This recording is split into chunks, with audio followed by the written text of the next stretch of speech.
కళ్యాణి గారు నమస్తే. నమస్తే అండి. జై శ్రీరామ్. నమస్తే. మీకు కూడా ఖచ్చితంగా కంగ్రాట్స్ చెప్పాలి. ఎందుకంటే ఎక్కడ కూడా సోషల్ మీడియా ప్లాట్‌ఫామ్స్‌లో ఏం మాట్లాడినా చెల్లుబాటు అవుద్ది. ఏం చేసినా చెల్లుబాటు అవుద్ది. ఎవరిని అవమానపరిచినా సరే చెల్లుబాటు అవుద్ది అనుకున్న దానికి ఖచ్చితంగా ఒక బ్రేక్ చెప్పారు. ఇప్పుడు ఎక్కడో ఇంకెక్కడికి అవును. ఎళ్ళబోతుంది మీ పోరాటం అవినాష్ పైన? ఎందుకంటే ఇప్పటికే జీరో అయింది. 1.3 మిలియన్స్ అనేది పూర్తిగా ఒక జీరో చేసి చూపించారు. ఎందుకంటే ఆర్థిక మూలాల పైన కొట్టారు. ఇంకా నెక్స్ట్ ఏం చేయబోతున్నారు?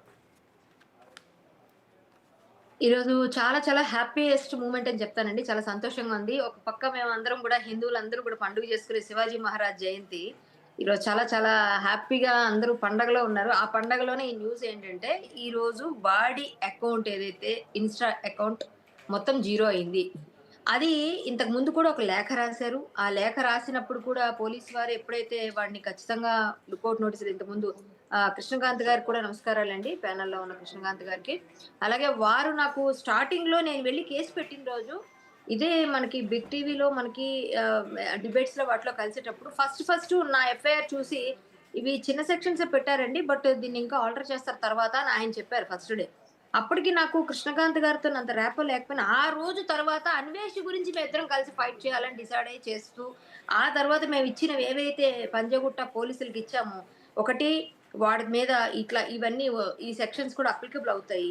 అంతే కాకుండా భారతదేశంని చాలా ఘోరంగా మాట్లాడాడు అని చెప్పిన రోజు ఆయన నాకు సపోర్ట్ చేసిన తీరు గాని, ఆ తరువాత మేము మళ్ళీ ఇమ్మీడియేట్‌గా పాస్‌పోర్ట్ సీజ్ కావాలని చెప్పినప్పుడు గాని, ఇప్పుడు మళ్ళీ సజ్జనార్ గారి దగ్గరికి వెళ్దామని మొత్తం రెడీ చేస్తున్నారు వారు.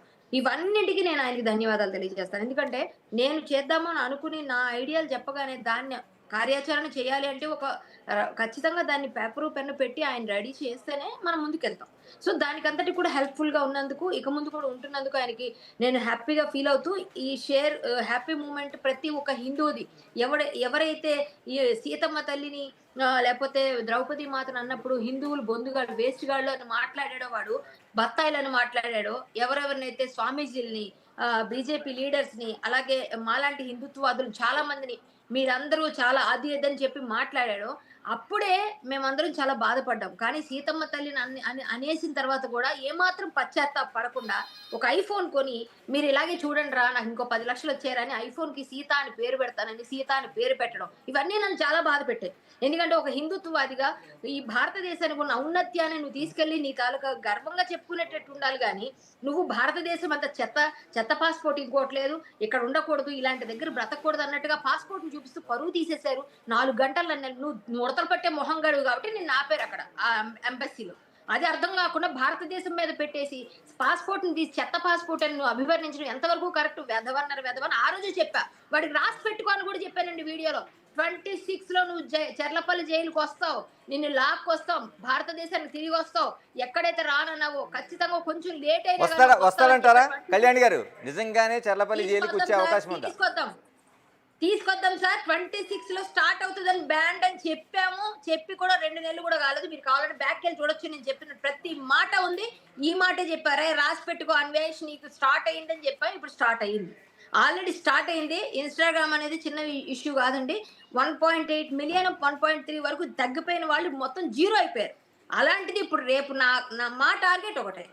యూట్యూబ్ అలాగే వాడి passport seize, bank account seize. ఇవన్నీ చేసేస్తే ఎక్కడ ఉండి ఏం చేసుకున్నా ఎవరికీ తెలీదు. ఒకవేళ గాని యూట్యూబ్ గాని సీరియస్‌గా తీసుకొని ఇదే అల్గారిథం అన్నిటికి అప్లికబుల్ ఖచ్చితంగా అయిందనుకోండి, వాడు ఏ ఫేస్ పెట్టుకొని స్టార్ట్ చేసినా సరే మళ్ళీ ఇమ్మీడియేట్ బ్లాక్ చేస్తా ఉంటారు. కానీ అది ఇక్కడే చేయించే ఇక్కడే వరకు ఇక్కడ నిద్రపోకండి. ఇక్కడ ఒకటి చెప్పాలి కళ్యాణ్ గారు. ఎవరైతే మీరు సజ్జనార్ గారి సహాయం తీసుకుంటాం, ఆయన కలుస్తాం అంటున్నారో, అదే సజ్జనార్ గారు ఆయన్ని ఒక హీరోనే చేశారు ఒక దశలో. ఎందుకంటే నా అన్వేష్‌ని ఆయన డైరెక్ట్‌గా అంటే ఆయన్ని చాలామంది ఇంటర్వ్యూ చేస్తారు. ఎందుకంటే ఒక సిన్సియర్ ఆఫీసర్‌గా ఉన్నాడు ఆయన.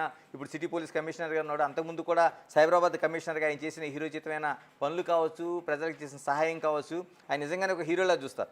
అలాంటిది ఆయన చేశారు అన్వేష్‌ని ఆయన ఇంటర్వ్యూ చేయడంతో అది ఎక్కడికో వెళ్ళిపోయింది. మరి ఈ రోజున సజ్జనార్ గారు మీకు ఎలా సహకరిస్తారనుకుంటున్నారు? ఆయన ఏమైనా సంప్రదించారా మీరేమైనా? సార్ ఇప్పుడు సంప్రదిస్తాం సార్. సజ్జనార్ గారికి తెలియనప్పుడు వాడు హీరో అనుకుని ఉండొచ్చు సార్.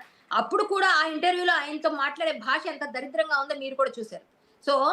వాడికి మాట్లాడే పద్ధతి తెలీదు. వెధవ అని ఆయనకి అప్పటికే సగం అర్థమైంది. ఇప్పుడు మేము ఎంత వెధవో చూపిస్తున్నప్పటి నుంచి మరి సీపీ గారికి తెలియకుండానే పోలీసు వాళ్ళు లేఖ రాయరు కదా సార్ ఇన్‌స్టాగ్రామ్‌కి. సిపి గారికి తెలియకుండా రాసి ఉండరు కదా. మీరు Yes. అదొకటి ఆలోచించాలి కదా. కరెక్ట్. సిపి గారి దృష్టికి లేకుండా అయితే ఉండదు కదా ఈ ఇష్యూ. ఇంత పెద్ద ఇష్యూ అయినప్పుడు ఖచ్చితంగా ఆయనకి తెలియకుండా అయితే ఉండదని నేను అనుకున్నాను. ఆయనకి తెలుసు కాబట్టే ఆయన కూడా సపోర్ట్ చేస్తేనే లేఖ రాస్తే ఇన్‌స్టాగ్రామ్ నుంచి ఇది తొలగించబడి ఉండొచ్చు. కాకపోతే ఏంటంటే ఇంకా మెల్లమెల్లగా యూట్యూబ్ ఇవన్నీ కూడా తొలగించబడాలి. ఆయన వాడి హీరోగా ఆయన ఒకసారి ఇంటర్వ్యూ చేసినంత మాత్రాన వీడు పెద్ద హీరో అయిపోడండి. ఇప్పుడు జీరో అయిపోయాడు ఆల్రెడీ. ఇప్పుడు ఆల్రెడీ మీరు చూస్తున్నారు జీరో అయ్యాడు. చూస్తూనే ఉన్నారు మీరు. సో ఎలాగ వాడి మీరు హీరో మీరు చెప్తున్నట్టు ఇంకోటి ప్రధానమైన మిగిలిపోయినాయి యూట్యూబ్, మరోవైపు ఎక్స్, తర్వాత ఫేస్బుక్, ఇవి కూడా మిగిలిపోయినాయి. ఎందుకంటే బలమైన ప్లాట్ఫామ్స్గా దానిపైన నడుపుతూ ఉన్నాడు. దీనిపైన ఎలాంటి పోరాటం చేయబోతున్నారు? సార్ ఇప్పుడు అన్ని ప్లాట్‌ఫార్మ్స్ ఆపాలి సార్. ఇప్పుడు మేము ఏదైతే సజ్జనార్ గారికి ఇస్తాం రిప్రజెంటేషన్ అందులో కూడా మేము ఇచ్చా ముఖ్యమైనది ఇదే సార్.